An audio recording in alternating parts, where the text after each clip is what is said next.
انس بن مالک سے روایت ہے کہ جس وقت خداوند متعال نے پہاڑوں کو خلق کیا تو فرشتوں نے پہاڑوں کی عظمت اور سختی کو دیکھ کر تعجب کیا اور پوچھنے لگے، خدایا کیا اس سے زیادہ عظیم تر اور سخت تر بھی کوئی ایسی چیز ہے کہ جس کو تو نے خلق کیا ہو؟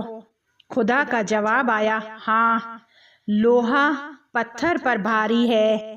فرشتوں نے دوبارہ سوال کیا، بار الہ، کیا لوہے سے بھی عظیم تر کوئی چیز ہے کہ جسے تو نے خلق کیا ہو؟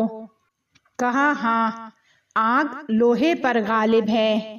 دوبارہ فرشتوں نے پوچھا، کیا آگ سے بھی زیادہ کوئی عظیم تر چیز ہے کہ جسے تو نے خلق کیا ہو؟ کہا، ہاں، پانی آگ پر بھاری ہے، وہ آگ پر غالب آ جاتا ہے۔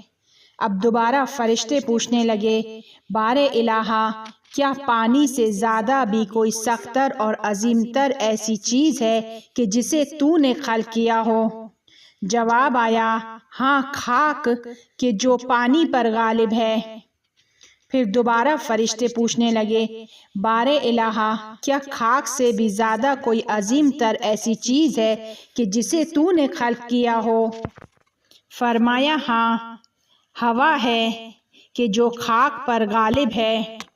اس کے بعد فرشتے پوچھنے لگے، کیا اس سے زیادہ بھی کوئی عظیم تر ہے کہ جسے تو نے خلق کیا ہو؟ خدا کا خطاب آیا، ہاں، وہ بندہ کہ جو اپنے سیدھے ہاتھ سے صدقہ دیتا ہے اور اپنے الٹے ہاتھ کو خبر تک نہیں ہونے دیتا۔